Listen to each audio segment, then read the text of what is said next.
Hello and welcome everybody to Parcham classes. मैं दिलीप पुरी आपका परचम क्लासेस के पॉलिटी सेशंस में बहुत बहुत स्वागत करता हूं। पॉलिटी सेशंस में जो आज हम चैप्टर पढ़ रहे हैं वो है chapter number 15 of Laxmikanth, interstate relations. Interstate relations का आधा लेक्चर हम कवर कर चुके हैं लास्ट टॉपिक में, और आज पूरा इंटरस्टेट रिलेशंस को हम समाप्त कर देंगे, इस अध्याय को हम समाप्त कर देंगे। सो विदाउट वेस्टिंग टाइम हम चलते हैं डायरेक्ट चैप्टर पे। चैप्टर चालू करने से पहले जो प्रथा है, who is the chairman of zonal councils, आपको इस क्वेश्चन का आंसर देना है कमेंट सेक्शन में। अगर आपको आता है, नहीं आता तो while during the class you will get to know the answer of this question. जिनको आता है वो कमेंट सेक्शन में करते हैं who is the chairman of zonal councils. एक हिंट दे देता हूं कि सारी जोनल काउंसिल, जितनी भी जोनल काउंसिल्स होती हैं, उनका चेयरमैन सेम ही रहता है, एक ही आदमी रहता है।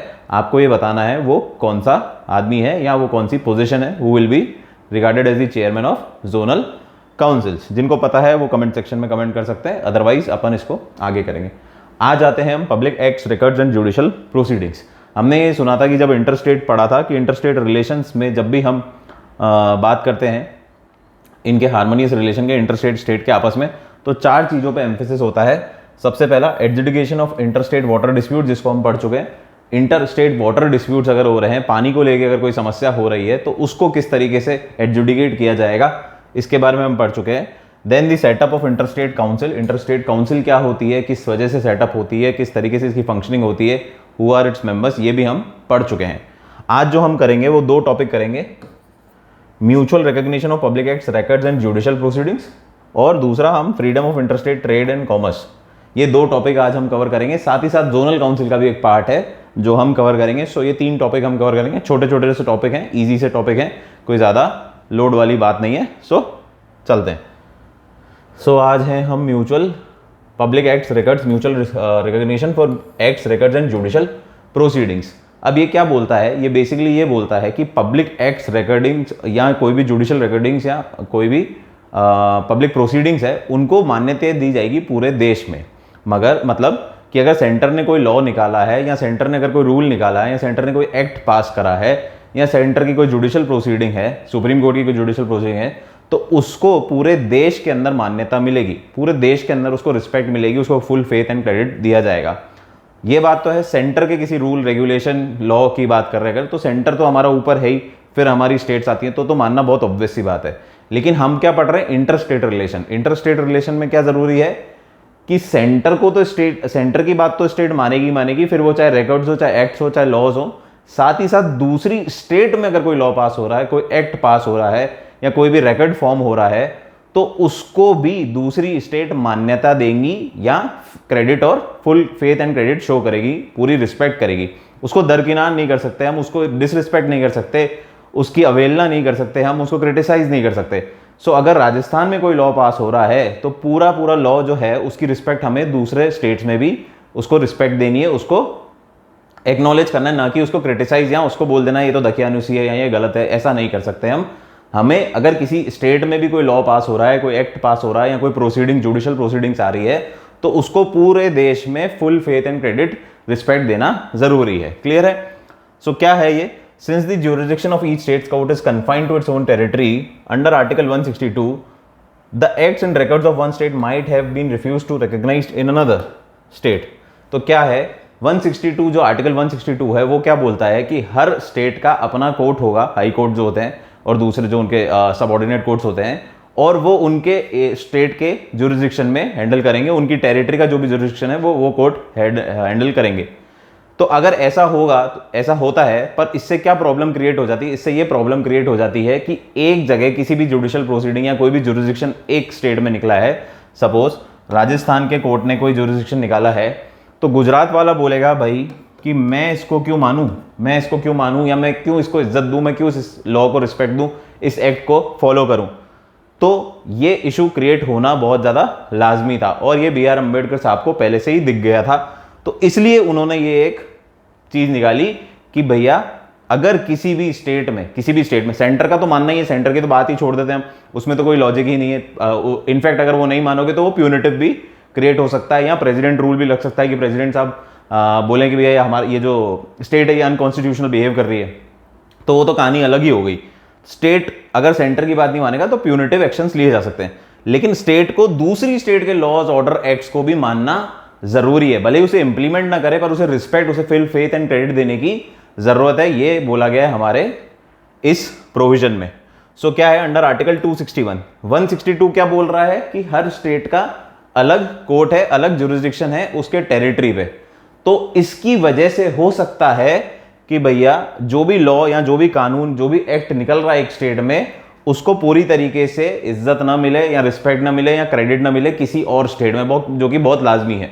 कि आज मैं मेरे घर में कोई डिसीजन हुआ या मेरे घर में जो लॉ बना है, वो जरूरी नहीं है मेरा पड़ोसी भी उस लॉ को अडॉप्ट करे। कि हमने सोचा कि भैया हम आसपास जो भी झाड़ियां होती है घर के, तो उसको हाथों हाथ कटवा देंगे, या जो भी कचरा है हम उसको थ्रो ऑफ करेंगे तरीके से। लेकिन मैंने जो लॉ बनाया है मेरे घर के अंदर, जरूरी थोड़ी मेरा पड़ोसी भी उस लॉ को माने, मेरा पड़ोसी नेबर भी उस लॉ को माने, ऐसा नहीं है। तो यही होता है कि जब स्टेट ने कोई लॉ बनाया है, स्टेट का कोई एक्ट है, तो जरूरी नहीं है कि दूसरी स्टेट उसको माने। तो इसको कवर करने के लिए ये प्रोविजन बनाया गया। क्या प्रोविजन बनाया गया कि under article 261 of the constitution, public acts, records and judicial proceedings should be given full faith and credit, shall be given throughout the territory of India to public act, records, judicial proceedings of union and of every state। Union की तो करनी है, साथ ही साथ हर state की कोई भी public act की बात हो रही है, कोई भी रिकॉर्ड्स की बात हो रही है, कोई भी जुडिशियल प्रोसीडिंग की बात हो रही है, उसको पूरा क्रेडिट, पूरी रिस्पेक्ट, पूरा फेथ उसमें दिखाना पड़ेगा दूसरी स्टेट को भी। ये हमारे कॉन्स्टिट्यूशन में प्रोविजन बना रखा है। तो आप चाहो या ना चाहो आपको ये करना पड़ेगा। क्लियर है बात, ये प्रोविजन। और ये आर्टिकल कौन है इसको गवर्न करने के लिए? Article number 261, full faith and credit clause बोला जाता है इसको। Full faith and credit is to be given throughout the territory, यही बात लिखी हुई है जो अभी अपन ने ऊपर पढ़ी। Full faith and credit is to be given to every states public acts, records and judicial proceeding. हमें उसे मान्यता दे, माने या ना माने, उसी तरीके से इंप्लीमेंट करें या ना करें, ये एक अलग कहानी हो सकती है, इसको अलग तरीके से हम देख सकते हैं। लेकिन उसको रिस्पेक्ट देना, उसको क्रेडिट देना, उसकी अवेलना ना करना, उसको क्रिटिसाइज ना करना, ये हमारे ऊपर ड्यूटी है, यानी कि दूसरी स्टेट के ऊपर ये ड्यूटी है। क्लियर है बात? The expression public acts includes both legislative executive acts of the government. अब पब्लिक एक्ट में क्या क्या चीजें आती है? हमने पढ़ा पब्लिक एक्ट, जुडिशियल प्रोसीडिंग्स और पब्लिक रिकॉर्ड्स। तो पब्लिक एक्ट में क्या क्या चीज आती है? कोई भी लेजिस्लेटिव एक्ट, किसी भी स्टेट की लेजिस्लेचर ने कोई एक्ट पास किया है, या कोई भी एग्जीक्यूटिव एक्ट, पॉलिसीज, हमने जब हम कोई एक्ट बनाते हैं तो उसको गवर्न कैसे करेंगे, उसको इंप्लीमेंट कैसे करेंगे, उसके लिए जो एग्जीक्यूटिव एक्ट्स बनाए जाते हैं उनको भी पूरी तरीके से फुल फेथ एंड क्रेडिट दिया जाएगा।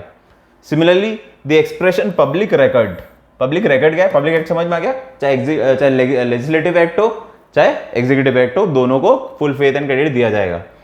सिमिलरली पब्लिक रिकॉर्ड की अगर बात करें, includes any official book, register और record made by a public servant in the discharge of his official duties. तो रिकॉर्ड्स, आज हम कोई भी डिपार्टमेंट काम करता है, कोई भी सरकारी डिपार्टमेंट है, अगर चाहे वो स्टेट का हो चाहे वो सेंटर का हो, वो अपने रजिस्टर्स मेंटेन करता है, वो अपने रिकॉर्ड्स मेंटेन करता है, अपनी बुक्स मेंटेन करता है। तो जो चीज उस बुक्स में एक बार चढ़ गई, चाहे वो सेंटर ने चढ़ाई चाहे किसी भी स्टेट ने चढ़ाई, उस बुक में एक बार चढ़ गई तो उसे माना जाएगा थ्रू आउट दी कंट्री। तो अगर किसी रजिस्ट्रार ऑफिस ने किसी पर्टिकुलर एरिया की रजिस्ट्री कर दी या किसी के नाम वो चढ़ गई, जमीन चढ़ गई, तो वो पब्लिक रिकॉर्ड में चढ़ गई, और पब्लिक रिकॉर्ड में चढ़ गई तो वो पूरे देश में ये क्लियर हो गया कि ये जगह इसको बिलोंग करती है, ये जगह पे अधिकार किसका है? इनका है।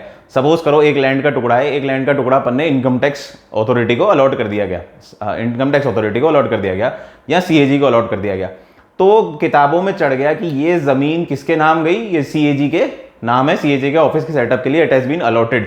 तो अब ये पब्लिक रिकॉर्ड में आ गया, यहाँ पे कोई भी क्रिटिसिज्म नहीं होगा, कोई भी कॉन्ट्राडिक्टरी बात नहीं होगी, ये साफ साफ रिकॉर्ड में चढ़ गया है कि ये ऑफिस या ये area it has been given to the CAG office, और इसको मान्यता मिलेगी पूरे देश में। This is how we respect the public records. कोई भी रिकॉर्ड्स पब्लिक डिपार्टमेंट में अगर क्रिएट किए गए हैं, कोई भी डेटा अगर वो पब्लिक रिकॉर्ड्स में चढ़ा है किसी भी पब्लिक ऑफिस में, तो उसे मान्यता मिलेगी throughout the country. Clear है?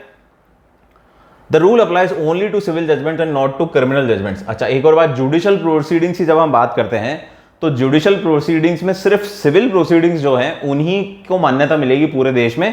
क्रिमिनल प्रोसीडिंग्स के जो नतीजे हैं या क्रिमिनल प्रोसीडिंग्स का जो बिहेवियर है वो अलग अलग हो सकता है हर कंट्री और हर स्टेट में। जरूरी नहीं कि उसको फॉलो करना थ्रू आउट दी कंट्री, जरूरी नहीं है। लेकिन सिविल लॉज जो हैं, सिविल प्रोसीडिंग्स जो हैं, जो कि मैरिज से रिलेटेड कुछ बातें हो गई या डाइवोर्स से रिलेटेड कुछ बातें हो गई, तो वो चाहे किसी भी स्टेट में उसका नतीजा आया हो, किसी भी स्टेट के हाईकोर्ट ने वो नतीजा दिया हो, it has to be followed throughout the country. Clear है? सिविल लॉस को आपको फॉलो करना है, क्रिमिनल लॉस को, क्रिमिनल जजमेंट्स को आपको जरूरी नहीं कि उसी तरीके से फॉलो किया जाए। कैसे फॉलो किया जाए? अब क्रिमिनल जजमेंट की अगर बात करते हैं तो जैसे गुजरात में दारू बंद है, दारू बेचना इज इलीगल, दारू नहीं बेच सकते आप, लिकर नहीं बेच सकते आप, तो इट इज इलीगल इन गुजरात। लेकिन राजस्थान में बेचना तो अलाउड है। तो जरूरी नहीं है जो क्रिमिनल जजमेंट हमारे गुजरात में आएगा, किसी को दारू बेचते हुए पकड़ा गया, कोई आदमी पकड़ा गया दारू बेचते हुए, तो उसको जो क्राइम माना गया और क्राइम के अगेंस्ट उसको जो सजा दी गई वो राजस्थान में भी दी जाए, ऐसा नहीं है। सिमिलरली गोवा में अगर देखेंगे तो गोवा में क्या है, दारू आपको डिपार्टमेंटल स्टोर के अंदर मिल जाएगी, आपको दुकानों के अंदर दारू मिल जाएगी। वेयर एज अगर हम दूसरी स्टेट्स की बात करते हैं तो वहां पे प्रॉपर लिकर शॉप से वो ही दारू बेच सकती है, कोई नॉर्मल जनरल स्टोर या डिपार्टमेंटल स्टोर दारू नहीं बेच सकता। सो अगर कोई जनरल स्टोर या डिपार्टमेंटल स्टोर अजमेर में या राजस्थान में या किसी और स्टेट में दारू बेच रहा है तो वो इलीगल हो जाएगा। वहीं पे गोवा में यही काम लीगल है, गोवा में डिपार्टमेंटल स्टोर में दारू मिल सकती है, इसका कोई भी कानून का उल्लंघन नहीं कहलाएगा। ये क्लियर है बात? तो क्रिमिनल ट्रीटमेंट अलग अलग हो गया, गोवा में अलग हो गया, राजस्थान में अलग हो गया, गुजरात में अलग हो गया। सिमिलरली अगर हम कसिनोज की बात करें या हमारे कसिनोज अगर आपने देखे हो तो कसिनोज कहाँ पे अलाउड है? कसिनोज गोवा में अलाउड है, सिक्किम में अलाउड है, वहां पे कसिनो अलाउड है। लेकिन यही कसिनो की एक्टिविटीज अगर हम राजस्थान में करेंगे तो इट इज इलीगल। तो क्रिमिनल जजमेंट्स, क्रिमिनल प्रोसीडिंग्स अलग हो सकती है हर स्टेट में, वो सेम होना जरूरी नहीं है।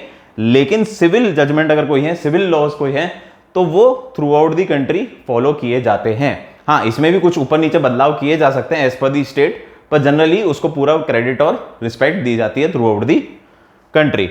So it does not require the courts of a state to enforce the penal laws of another state. किसी और स्टेट के पीनल लॉज को फॉलो करना जरूरी नहीं है, सिविल लॉज को फॉलो करना आपकी जरूरत है। ये हमारे को बोलता है article number 261 of the constitution. Clear है? फिर आते हैं interstate trade and commerce, public records और public acts, mutual respect, full faith and credit. इतना सा ही पॉइंट था, बहुत छोटा सा है, वापस एक बार करेक्ट में समझ लेते हैं। कोई भी पब्लिक रिकॉर्ड्स हैं, कोई भी पब्लिक एक्ट्स हैं, कोई भी पब्लिक डेटा है, उसको जुडिशियल प्रोसीडिंग्स है, उसको पूरी कंट्री में रिस्पेक्ट और क्रेडिट दी जाएगी, उसको कॉन्ट्राडिक्ट नहीं किया जाएगा, उसकी डिसरिस्पेक्ट नहीं की जाएगी, उसको दरकिनार नहीं किया जाएगा, उसको ऐसा नहीं बोल सकते कि हम दकियानूसी हमारे यहाँ ये चीज़ को नहीं मानेंगे, ऐसा नहीं है। अगर कोई भी पब्लिक एक्ट, कोई भी पब्लिक रिकॉर्ड्स अगर क्रिएट हो चुके हैं तो उसे पूरी कंट्री में फुल फेथ एंड क्रेडिट देना जरूरी है, तभी हमारी कंट्री क्या होगी, यूनाइटेड दिखेगी, नहीं तो यूनाइटेड नहीं दिखेगी। ऐसा तो नहीं राजस्थान का अलग कानून चल रहा है, गुजरात का अलग चल रहा है, महाराष्ट्र का अलग कानून चल रहा है। तो ऐसा नहीं होने के लिए हम क्या करते हैं, हम इस प्रोविजन से इंश्योर करते हैं कि full faith and credit should be given to all the public acts, all the records and judicial proceedings throughout the country. फिर आते हैं हम इंटरस्टेट ट्रेड एंड कॉमर्स। अब हमारा देश है, जैसा अपन ने देखा कि हमारे देश था, इतना बड़ा देश है, उसमें इतने सारी स्टेट्स हमने डिवाइड कर दी हैं, इतनी सारी स्टेट्स हो गई हैं। एक और क्वेश्चन का आप जवाब दे सकते हैं, कितनी स्टेट्स और कितनी यूनियन टेरिटरीज हमारे देश में आज की तारीख में मौजूद है, कमेंट सेक्शन में बताइए। वैसे अपन ये पढ़ चुके हैं, फिर भी वापस एज अ रिविजन से आप ये बताइए कि कितना स्टेट है और कितनी यूटीज है आज की तारीख में हमारे देश में। अब इतनी सारी स्टेट, इतनी सारी स्टेट्स हो गई, इतनी सारी यूनियन टेरिटरीज हो गई हमारी एक कंट्री में, तो ऑब्वियस ही बात है कि ऐसा तो है नहीं कि राजस्थान का मैन्युफैक्चरिंग राजस्थान में ही कंजम्पशन होगा, राजस्थान में जिस चीज़ का उत्पादन हो रहा है राजस्थान में ही कंज्यूम हो जाएगी, या महाराष्ट्र में कोई चीज़ प्रोड्यूस हो रही है तो वो पूरी की पूरी महाराष्ट्र में कंज्यूम हो जाएगी। हमें उसे बेचना बाहर भी पड़ेगा, बाहर वाले लोगों को भी उसकी ज़रूरत पड़ेगी। जैसे सपोज करो राजस्थान में there is ample production of cloth, example है ना, there is ample production of cloth. तो अब क्लॉथ की जरूरत तो सबको ही पड़ेगी, क्लॉथ की जरूरत सबको पड़ेगी, महाराष्ट्र वाले को भी चाहिए, मध्य प्रदेश वाले को भी चाहिए, अरुणाचल प्रदेश वाले को भी चाहिए, एवरीबडी नीड्स क्लॉथ। तो ये क्लॉथ ऐसा तो नहीं कि राजस्थान में कंज्यूम हो जाएगा, इसको हमें बाहर भी भेजना पड़ेगा, हमारे को अलग अलग स्टेट में भी भेजना पड़ेगा, और स्टेट को चाहिए, दूसरी स्टेट्स को भी ये चाहिए। तो एक यूनिफाइड कंट्री अगर हमें बनानी है, एक कंट्री बनानी है हमें, तो हमें इसके ट्रेड को फ्री करना पड़ेगा, इसके लेन देन को फ्री करना पड़ेगा, कि मैं बहुत इजीली राजस्थान से अरुणाचल प्रदेश माल बेच सकता हूं, अरुणाचल प्रदेश से राजस्थान माल खरीद सकता हूं। तो फ्री ट्रेड एंड कॉमर्स को प्रमोट करना बहुत जरूरी है। अगर हमें यूनिफाइड कंट्री देखना है, यूनिफाइड कंट्री बनानी है, तो फ्री ट्रेड एंड कॉमर्स हमारे को बहुत ज्यादा जरूरी है, उसमें बैरियर्स नहीं लगने चाहिए। अगर बैरियर्स लगे तो ट्रेड एंड कॉमर्स हमारा हर्ट होगा, और हर्ट होगा तो फिर अलग अलग सेक्शनिस्ट टेंडेंसीज क्रिएट होने लग जाएंगी। क्लियर है? So Article 301 to 307 in Part 13 of the Constitution deals with the trade and commerce and intercourse within the territory of India. क्या बोला गया आर्टिकल 301 से 307 में, हमारे ट्रेड कॉमर्स से बारे में बातें बताई गई हैं और ये बोला गया है कि it should be free from all the barriers. कुछ हैं एक्सेप्शन, वो भी हम पढ़ लेंगे। So article 301 says trade commerce intercourse in the country should be free through out the country. फिर चाहे कश्मीर से कन्याकुमारी हो या जयपुर से वेस्ट बंगाल हो, जयपुर से कोलकाता हो, आपके ट्रेड पे कोई रुकावट नहीं होनी चाहिए। आपके ट्रेड पे जो ड्यूटीज लगती हैं, जो टैक्सेस लगते हैं, वो थोड़े बहुत लगेंगे, पर स्पेसिफिकली आप किसी ट्रेड को रोकोगे नहीं, आप किसी ट्रेड को मना नहीं करोगे। जो भी लीगल एक्टिविटीज है, इलीगल ट्रेड आपको रोकना है। भाई आप स्मगलिंग कर रहे हो, आप गोल्ड का इधर उधर कर रहे हो विदाउट द गवर्नमेंट परमिशन, तो उस चीज में आप पे रोक टोक लग सकती है। Otherwise if it is a legal product, legal तरीके से बेचा जा रहा है, तो पूरे देश में आप कहीं पे भी फ्री ट्रेड और कॉमर्स कर सकते हो। और ये इंश्योर करता है हमारा आर्टिकल 301 से 307। The right cannot be allowed to be exercised in those activities which do not fall within the category of trade or business। मतलब मैंने आपको समझा दिया, ट्रेड और बिजनेस की कैटेगरी में नहीं आएंगे, यानी इलीगल कुछ अगर कोई काम हो रहे हैं तो उसको इस कैटेगरी में हम नहीं कर सकते। और उसके लिए हम लड़ाई नहीं कर सकते कि भैया आपने तो फ्री ट्रेड और कॉमर्स बोला है और मैं तो सोने की स्मगलिंग कर रहा हूं, मुझे आप रोक रहे हो, ऐसे कैसे कर रहे हो, मैं तो कहीं पे भी बेच सकता हूं। नहीं, जो कि with in the law, with in the framework of law fall कर रहे हैं, उसका ट्रेड और कॉमर्स आप कर सकते हो through out the country without any barriers. Article 302 to 305 provide for exception of free trade and commerce. अब मैंने बोला ज्यादातर कोई प्रॉब्लम आती नहीं है, लेकिन फिर भी कुछ एक्सेप्शंस लगाई गई हैं, जो कि कौन सा आर्टिकल में बताई गई है? आर्टिकल नंबर 302 से 305 में ये बताया गया है कि क्या क्या एक्सेप्शन है जो कि लगाई जा सकती हैं। So article 302, the parliament can restrict the freedom of trade between different state if it is necessary for the public interest. This restriction can be applied on any state or it may be placed in any part of the territory of India। Parliament को हमने ये power दे दी, किसको power दे दी? Parliament को हमने ऊपर से power दे दी, मतलब ऊपर पार्लियामेंट के पास ये पावर है कि वो किसी भी स्टेट के ट्रेड पे रेस्ट्रिक्शन इंपोज कर सकते हैं। क्लियर है बात? किसी भी ट्रेड के रेस्ट्रिक्शन पे, ट्रेड पे रेस्ट्रिक्शन इंपोज कर सकते हैं। सिर्फ ये पावर किसके पास है? पार्लियामेंट के पास है, वो रेस्ट्रिक्शन लगा सकते हैं ट्रेड पे, अदरवाइज फ्री ट्रेड होगा, इसमें कोई रुकावट नहीं होगी। और उनका कारण भी क्या होना चाहिए? बहुत लॉजिकल होना चाहिए। उनका कारण होना चाहिए पब्लिक इंटरेस्ट। ऐसा नहीं कि मेरा मन नहीं कर रहा, मेरा मन कर रहा तो मैंने इस पर रोक लगा दी, ऐसा नहीं। पब्लिक इंटरेस्ट में आपको प्रूव करना पड़ेगा it is in the interest of the public, तभी आप कोई रेस्ट्रिक्शंस लगा सकते हो, और वो भी पूरा जो रूल है, जो लॉ है, उसके हिसाब से। क्लियर है? फिर article 304 of the Indian constitution provide some powers to the state legislature for imposing some restriction on the freedom of trade. Under this article the legislature of state can charge tax on the goods which are imported from other states if such states tax is charged on the similar good which produced on the state।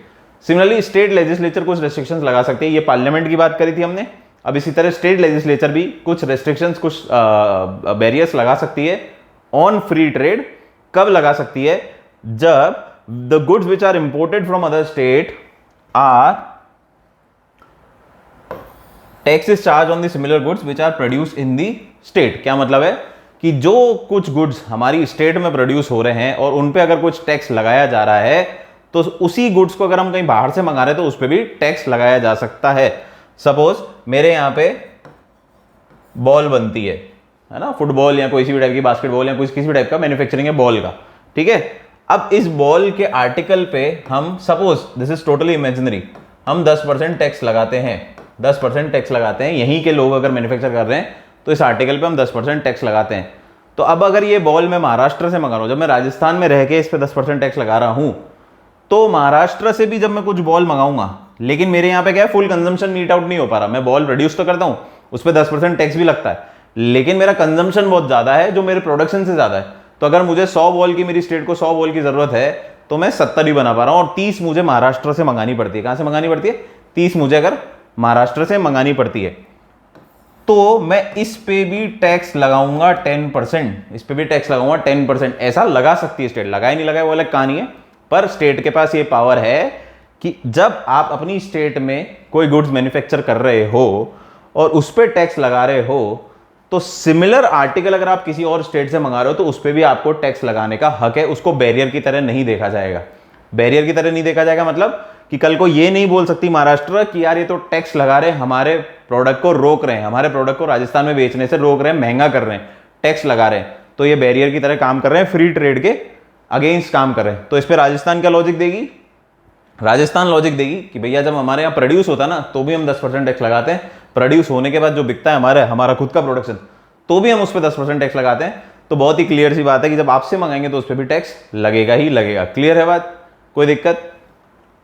अगर कोई भी production हमारी state के अंदर हो रहा है, manufacturing हो रही है और बिक रहा है, उस पर हम कोई टैक्स लगा रहे हैं, तो सिमिलर आर्टिकल को अगर हम किसी और स्टेट से मंगाएंगे तो उस पर भी हम टैक्स लगा सकती है स्टेट लेजिस्लेचर। इसको बैरियर नहीं माना जाएगा of free trade and commerce. बहुत ही सिंपल सी गणित है, कोई ज्यादा परेशानी की बात नहीं है। Clause 2 of article 304, clause 2 of article 304 क्या बोलता है? क्लॉज 1 तो क्या था कि भैया स्टेट कोई भी रेस्ट्रिक्शंस लगा सकती हैं किसी भी स्टेट के ट्रेड पे, प्रोवाइडेड वो पब्लिक इंटरेस्ट में हो। क्लॉज 2 ऑफ आर्टिकल 304 सेज कि guide the state to impose certain reasonable restriction on free trade and commerce intercourse as may suit the public interest. क्या जरूरी है? पब्लिक इंटरेस्ट जरूरी है। ऐसा नहीं कि मन चाहेगा तो हम किसी पे रेस्ट्रिक्शन लगा देंगे, आपका पब्लिक इंटरेस्ट होगा तो ही आप उस पर रेस्ट्रिक्शन लगा सकते हैं। जैसे सपोज गुजरात में दारू इज नॉट अलाउड, जो हम अभी पढ़ चुके हैं, तो राजस्थान से अगर दारू गुजरात में आ रही है तो वो बैन है, वो अलाउड नहीं है। उसको हम ये नहीं बोलेंगे कि it is not free trade और कॉमर्स। ट्रेड कॉमर्स अलाउड है, तो गुजरात में क्यों अलाउड नहीं है? क्योंकि गुजरात के पब्लिक इंटरेस्ट में ये है, वहां की स्टेट लेजिस्लेशन को लगता है कि दारू नहीं बिकनी चाहिए यहाँ पे। अब पीछे बैकडोर से बिकती है या नहीं बिकती उससे हमें मतलब नहीं है, पर एज पर दी रूल वहां पे दारू का कारोबार नहीं हो सकता, लिकर का कारोबार नहीं हो सकता, उस पर बैन है। तो आप उसको फ्री ट्रेड एंड कॉमर्स में बैरियर नहीं मानोगे। क्लियर है? But no bill or amendment for such shall be put forward to the state legislature without the prior approval of the president. एक और चीज जरूरी है, अगर स्टेट कोई रेस्ट्रिक्शन लगा रही है किसी भी ट्रेड और कॉमर्स पे, जैसे टैक्स की वजह से लगा सकती है, जैसा अभी हमने पढ़ा कि टैक्स अगर हमारी स्टेट में प्रोडक्शन पे ही टैक्स लग रहा है, तो अगर हम दूसरी स्टेट से माल मंगा रहे हैं तो उस पर भी हम टैक्स लगाएंगे, बहुत ही लाजमी है। लेकिन आप ये जो भी प्रोसेस आप करोगे, जो ये बिल लाओगे या अमेंडमेंट लाओगे, उसको स्टेट लेजिस्लेचर में इंट्रोड्यूस करने से पहले प्रेसिडेंट की प्रायर अप्रूवल की रिक्वायरमेंट रहेगी, प्रेसिडेंट की अप्रूवल की रिक्वायरमेंट रहेगी। उसके बाद ही वो स्टेट लेजिस्लेचर में जाएगा और हो सकता है पास हो जाए, नहीं भी हो सकता है। लेकिन स्टेट लेजिस्लेचर जाने से पहले ही इसको प्रेसिडेंट की अप्रूवल चाहिए अगर किसी प्रकार का भी आप रेस्ट्रिक्शन लगा रहे हो फ्री ट्रेड एंड कॉमर्स पे under the power of article 304। Clear है बात? ठीक है। The freedom is subject to the nationalisation laws made by parliament or state legislature. ये बहुत ही इंपॉर्टेंट पॉइंट है। आप कोई भी फ्री ट्रेड एंड कॉमर्स कर सकते हैं हमारे देश में, कोई भी काम धंधा कर सकते हैं, सेटअप कर सकते हैं, लेन देन कर सकते हैं, भेज सकते हैं, कहीं पे भी भेज सकते हैं, कोई लेन देन कोई रुकावट नहीं है हमारे देश में फ्री ट्रेड एंड कॉमर्स को। लेकिन it is subject to the nationalisation laws of parliament or state legislature. लेकिन पार्लियामेंट या स्टेट लेजिस्लेचर कभी भी उस धंधे का नेशनलाइजेशन कर सकती है, खुद मोनोपोली रख सकती है कि सारे जितने भी लोग ये धंधा करते हैं या कोई भी ये धंधा करता है तो उस धंधे को स्टेट टेक ओवर कर सकती है। जैसा कि बैंकों का राष्ट्रीयकरण हुआ था, बैंक नेशनलाइजेशन हुआ था इंदिरा गांधी मैडम के समय में, तो जितने भी बैंक हुआ करते थे लीडिंग बैंक्स, उनको क्या हो गया? नेशनलाइज कर दिया गया। बेसिकली स्टेट ने उसका कंट्रोल ले लिया या कंट्री ने उसका कंट्रोल ले लिया। तो कोई भी गवर्नमेंट कंट्रोल ले सकती है किसी भी बिजनेस पे, ये उसको ये नहीं माना जाएगा कि ट्रेड से उसको रोका गया है या फ्री ट्रेड एंड कॉमर्स के रेस्ट्रिक्शन के प्रोविजंस के अगेंस्ट है। ये पावर दी गई है हमारी स्टेट लेजिस्लेचर और पार्लियामेंट को कि वो किसी भी धंधे को टेक ओवर कर सकते हैं, किसी भी बिजनेस को टेक ओवर कर सकते हैं, किसी भी ट्रेड को टेक ओवर कर सकते हैं और उसका नेशनलाइजेशन कर सकते हैं। यानी कि वो सिर्फ वो धंधा करेंगे और कोई नहीं कर सकता। चाहे तो वो प्राइवेट हैंड्स को अलाउ कर सकते हैं, चाहे तो वो सबको मना भी कर सकते हैं। ये पावर रहती है हमारी स्टेट लेजिस्लेचर और पार्लियामेंट के पास। तो आज की तारीख में जैसे नेशनलाइज्ड बैंक्स भी हैं, नेशनलाइज्ड बैंक्स हैं जो बैंक सरकार के कंट्रोल में है, और देन कुछ प्राइवेट बैंक्स को भी अलाउ कर रखा है सरकार ने कि आप भी साथ साथ धंधा करें, उनको कोई मना ही नहीं है। सो नेशनलाइजेशन पूरा का पूरा एक ऐसा प्रोसेस है जिसकी पावर किसके पास है? पार्लियामेंट और स्टेट लेजिस्लेचर के पास। और फिर चाहे मोनोपोली भी क्रिएट हो जाए तो उसमें कोई दिक्कत नहीं है। जैसे रेलवेज क्या है? मोनोपोली है, तो इसमें कोई परेशानी नहीं है, सरकार के पास ये पावर है। इलेक्ट्रिसिटी भी वंस, आज से कुछ समय पहले तक इलेक्ट्रिसिटी भी क्या थी? स्टेट के कंट्रोल में हुआ करती थी, प्राइवेट हैंड्स में नहीं होती थी, पर धीरे धीरे विद टाइम प्राइवेट हैंड्स में ये जाने लग गई। Parliament can appoint appropriate authority and confer the necessary powers and duties. अब पार्लियामेंट के पास ये पावर भी है, पार्लियामेंट इन सब कार्यक्रम को करने के लिए कोई अथॉरिटी बैठा सकती है और उसको उनकी ड्यूटीज और सारी पावर्स बता सकती है लेकिन आज तक ऐसी कोई कमेटी बैठाई नहीं गई, कोई भी ऐसी बॉडी क्रिएट नहीं करी गई। लेकिन पार्लियामेंट का जब चाहे, जब फ्री ट्रेड एंड कॉमर्स को इंश्योर करने के लिए एक अथॉरिटी सेटअप कर सकती है। ये पावर्स हैं हमारी पार्लियामेंट के पास। So now comes the clue question number 5। ये कॉन्टेस्ट चल रहा है, हमारे 1 मिलियन सब्सक्राइबर होने वाले हैं और जब तक ये क्लास आएगी आई गेस हो ही चुके होंगे। सो क्वेश्चन नंबर 5, आपको आज शाम तक 7 बजे तक इसका जवाब देना है। 7 बजे भी नहीं, जैसे ही वीडियो देखो हाथों हाथ जवाब दे देना ताकि बेहतर रहे। तो क्या कॉन्टेस्ट है, पहले कॉन्टेस्ट समझ लेते हैं। कॉन्टेस्ट ये है कि आपको 5 क्वेश्चन दिए जाएंगे, जिसमें से 4 अभी तक आपके पास आ चुके होंगे। This is your 5th question. छुपे हुए वीडियोस में आपको वीडियोस देखने पड़ेंगे, तभी आपको पता पड़ेगा। जैसे अभी ये अमिश दी वीडियो आ रहा है, बीच में आ रहा है, तो ये वीडियो के बीच में कभी भी आ सकते हैं। तो ये 5th क्वेश्चन है, लास्ट क्वेश्चन, जिसपे आपको जवाब देना है। देन जैसे ही 5 क्वेश्चन आपको आ जाए, उस सेम सीक्वेंस में आपको मेल करने हैं parchamclasses06@gmail.com। ये हमारी ऑफिशियल ईमेल आईडी है। सारे बच्चों को जो भी कम्युनिकेशन करना होता है वो इसी पे करें। कई बार क्वेश्चन आते भी हैं, बच्चे पूछते हैं कि हम कम्युनिकेट कैसे करें, तो this is our official ID. आप यहाँ पे इसके अलावा भी कोई कम्युनिकेशन किसी बच्चे को करना है तो आप कहाँ कर सकते हैं, parchamclasses06@gmail.com पे। तो जैसे ही आपको 5 क्वेश्चन मिल जाए, सारे 5 क्वेश्चन मिल जाए और 5 के आंसर जब आपको पता हो, तो आप उसी सीक्वेंस में, जिस सीक्वेंस में क्वेश्चन रिलीज किए गए थे, पहला, दूसरा, तीसरा, चौथा, 5वां, उनका सही आंसर लिख के आप कहाँ मेल कर दें, parchamclasses06@gmail.com पे। पहले 3 बच्चों को, जो हमारी सीक्वेंस आएगी टाइम वाइज, जो पहले 3 बच्चे होंगे उनको हमारी तरफ से गिफ्ट हैम्पर्स दिए जाएंगे और एक्साइटिंग प्राइसेस दिए जाएंगे। और ये एक कॉन्टेस्ट है, से बहुत सारे कॉन्टेस्ट चालू होंगे। किस खुशी में किया जा रहा है ये खुशी इसलिए की जा रही है क्योंकि हम 1 मिलियन सब्सक्राइबर्स को टच कर चुके हैं या करने वाले होंगे। क्लियर है? So the first 3 contestants to mail will the right answers will get exciting prizes. और आपको बस 2 चीजों का ध्यान रखना है, सेम सीक्वेंस में आनी चाहिए और 31 जुलाई 7 बजे से पहले आपके जवाब आ जाने चाहिए। उसके बाद we won't be entertaining any answers. और मेरी राय में आप जैसे ये वीडियो देख लें, जैसे ही आपको क्वेश्चन पता है, हाथों हाथ रिप्लाई कर दें, क्योंकि सब बच्चों कर चुके होंगे। सीक्वेंस सेम रखना, 7 बजे तक तो काम होगा ही। क्लियर है? सो क्वेश्चन क्या है, which is the national language of India. बहुत ही सिंपल क्वेश्चन, बहुत ही बढ़िया question. Which is the national language of India, इसका जवाब आपको देना है। 5 क्वेश्चन का एक साथ दोगे तभी मतलब है, अलग अलग दोगे तो भी नहीं काउंट होगा। 5 सीक्वेंस एक ही सीक्वेंस में आने चाहिए, ABCDE या क्वेश्चन 1 2 3 4 5 के आंसर्स। क्लियर है बात? सो जोनल काउंसिल्स, और ज्यादा डिटेल में आपको ऋचा मैम और दूसरे फैकल्टीज बता ही चुकी होंगी किस तरीके से करना है। मैंने तो लास्ट क्वेश्चन है तो इसलिए आपको बता दिया। सो जोनल काउंसिल्स, अब एक और चीज होती है जोनल काउंसिल। हमने इंटरस्टेट काउंसिल बना दी थी कि हम इंटरस्टेट रिलेशंस को इंश्योर कर रहे थे हारमोनियस हो, तो हमने इंटरस्टेट काउंसिल बना दी थी।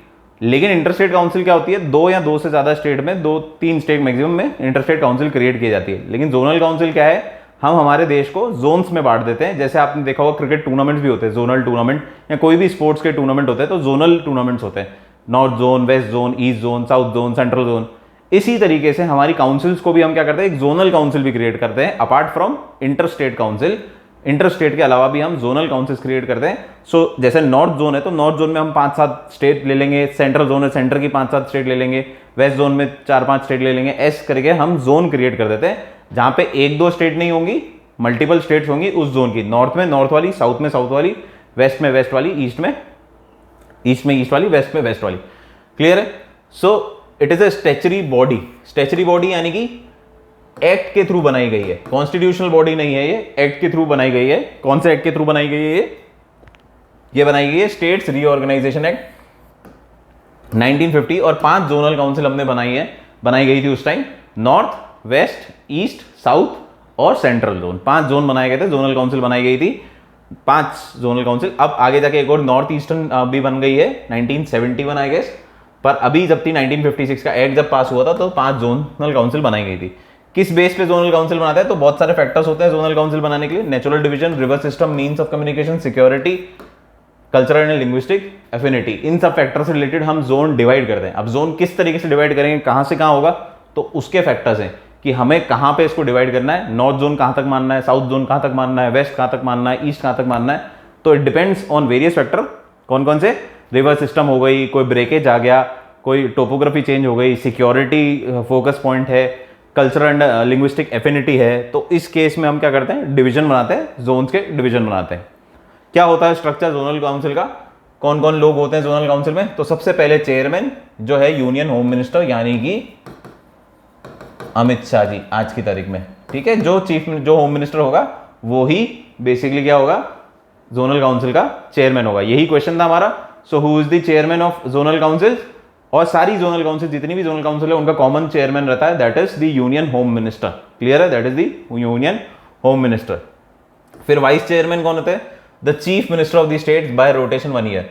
तो सपोज करो हमारी एक जोन है, साउथ जोन है या सदर्न जोन है, इसमें 6 स्टेट्स हैं या 5 स्टेट्स हैं, वॉटेवर 5 स्टेट्स हैं, तो हर स्टेट का चीफ मिनिस्टर एक एक साल के लिए यहां का वाइस चेयरमैन रहेगा। एक साल खत्म होते ही दूसरी स्टेट का बन जाएगा, रोटेशन बेसिस पे होगा, दूसरा खत्म होगा तीसरा आ जाएगा। एक एक साल के लिए रहेंगे जोनल काउंसिल के चेयरमैन। क्लियर है। चीफ मिनिस्टर, इसके अलावा कौन होते हैं, chief minister and 2 other minister from each state. Chief minister तो हमने पढ़ी लिए, मेंबर भी हैं और वाइस चेयरमैन भी बनते हैं बाय रोटेशन। तो मेंबर तो रहेंगे ही 5 साल, लेकिन 5 साल या जब तक ये काउंसिल चलेगी तब तक मेंबर तो रहेंगे ही रहेंगे, लेकिन वाइस चेयरमैन कब बनेंगे, वो 1 साल के लिए बनेंगे बाय रोटेशन पॉलिसी। सेकंड, इसके अलावा कौन मेंबर होंगे, 2 और मिनिस्टर होंगे, कैबिनेट मिनिस्टर होंगे उस स्टेट लेजिस्लेचर के, हर स्टेट से, ये भी उसके मेंबर होंगे हमारी जोनल काउंसिल के। सिमिलरली अब यूटीज में तो चीफ मिनिस्टर होंगे नहीं, कुछ यूटीज में हैं, दिल्ली, पुडुचेरी और हमारे में तो हमारे चीफ मिनिस्टर हैं। इनके अलावा जो भी यूटीज हैं तो वहां के एडमिनिस्ट्रेटर इसका पार्ट बनेंगे और बाकी स्टेट्स के चेयरमैन इसका पार्ट बनेंगे काउंसिल का। साथ ही साथ एडवाइजर बॉडी भी होगी इनके, जिनमें 1 person nominated by the planning commission for state. अब नीति आयोग, प्लानिंग कमीशन तो रही नहीं, zonal council, chief secretary and other officer development commissioner nominated, तो ये लोग भी इस जोनल काउंसिल के पार्ट रहेंगे या मेंबर्स रहेंगे, एडवाइजरी बॉडी इस जोनल काउंसिल की। ये जोनल काउंसिल था। अब जोनल काउंसिल का काम क्या होता है, मे डिस्कस एंड मेक रिकमेंडेशंस। ये सबसे पहली बात आपको ध्यान रखनी है, एडवाइजरी बॉडीज हैं। ये क्या है, एडवाइजरी बॉडीज हैं, ठीक है ना। इनका खुद का कोई ऐसा पावरफुल इंपैक्ट नहीं है, पर ये एडवाइस करती हैं। ये सारी एडवाइजरी रिकमेंडेशन बनाने के लिए ये बॉडीज हैं। क्लियर है। कानून नहीं ला सकती, दादागिरी नहीं कर सकती, बट एडवाइस जरूर कर सकती है। सो जोनल काउंसिल में discuss and make recommendation with regard to any matter of common interest in the field of economic and social planning. तो उस जोन से रिलेटेड कोई भी इकोनॉमिक एंड सोशल प्लानिंग अगर करनी है तो उसके बारे में राय कौन देगा, ये जोनल काउंसिल देगी। सिमिलरली बॉर्डर डिस्प्यूट है, लिंग्विस्टिक माइनॉरिटी और इंटरस्टेट ट्रांसपोर्ट है, उससे रिलेटेड कुछ रिकमेंडेशन देनी है तो ये जोनल काउंसिल रिकमेंडेशन देगी। Similarly connected with arising out of the reorganisation of the states under state reorganisation act, तो उसके बारे में भी कौन राय देगा, जोनल काउंसिल रिकमेंडेशन देगी। तो रीऑर्गेनाइजेशन करनी है हमारे को, हमारे स्टेट, हमारे जैसे जोन में 5-6 स्टेट आ रही है, अब उसमें से 1-2 स्टेट और अलग करनी है हमारे को, मतलब बाइफरकेट करना है। जैसे सदर्न काउंसिल अगर हम बात करें तो उसमें जैसे अभी हमारे आंध्र प्रदेश और तेलंगाना अलग हुए, तो उसकी रिकमेंडेशंस कौन देगा, देगा रिकमेंडेशन जोनल काउंसिल की। इनका बाइफरकेशन या स्टेट रीऑर्गेनाइजेशन जो मैप है हमारा, जो जिस तरीके से किए गए उसमें कोई भी फेरबदल करने तो उससे रिलेटेड राय भी कौन देंगे, जोनल काउंसिल देंगे। फिर बनी एक हमारी छठी काउंसिल, 5 तो हमारे रीऑर्गेनाइजेशन एक्ट से बन गई थी, फिर हमारी छठी जोनल काउंसिल बनी north eastern council. North eastern zonal council was as a separate act of parliament the north eastern council act 1971।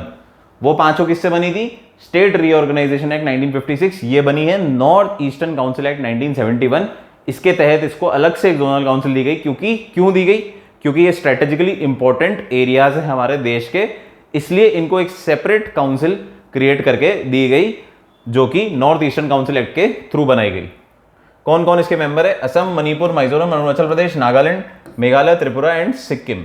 तो ये इनके स्टेट्स हैं जो इस जोन के अंदर फॉल करती हैं। किस जोन में, नॉर्थ ईस्टर्न जोन में फॉल करती हैं। बनी किससे, नॉर्थ ईस्टर्न काउंसिल एक्ट 1971 से। Its functions are similar to the zonal council. Zonal council का जो फंक्शन है वही इनके काउंसिल के फंक्शन है, लेकिन एक आध डिफरेंसेस हैं। क्या डिफरेंसेस है, to formulate a unified and coordinate regional plan covering matters of common importance. वहां के थोड़े हालात अलग से हैं, थोड़े से इश्यूज अलग से हैं, तो उनसे रिलेटेड कोई भी अगर कॉमन इंटरेस्ट की बात होगी तो उससे रिलेटेड रिकमेंडेशन ये देंगी। Similarly it has to review from time to time the measures taken by the member states for the maintenance of security and public order in the region। साथ ही साथ आपको ये इंश्योर करना है कि वहां की जो मेंबर स्टेट हैं, इस नॉर्दर्न ईस्टर्न काउंसिल की जो मेंबर स्टेट है, ये जो 8 स्टेट्स हैं, ये सिक्योरिटी और इंटीग्रिटी मेंटेन करने के लिए क्या क्या स्टेप्स ले रहे हैं, जो हम चाह रहे हैं वैसा का वैसा हो रहा है या नहीं हो रहा है, ये इंश्योर करना इस काउंसिल का काम है। क्योंकि वहां पे सिक्योरिटी इशूज, सिक्योरिटी ब्रीचेस का बहुत बड़ा इशू है तो उसको इंश्योर करना बहुत ज़रूरी है और इसी वजह से इसको अलग से एक काउंसिल की ज़रूरत पड़ी थी, अदरवाइज वो काउंसिल्स बहुत हुआ करती थी। क्लियर है? So this was all about zonal council and with this we bring the end to chapter interstate relations, chapter number 15 of Lakshmikant. We'll now move to chapter number 16, emergency provision, in the next class. Till then, thank you so much.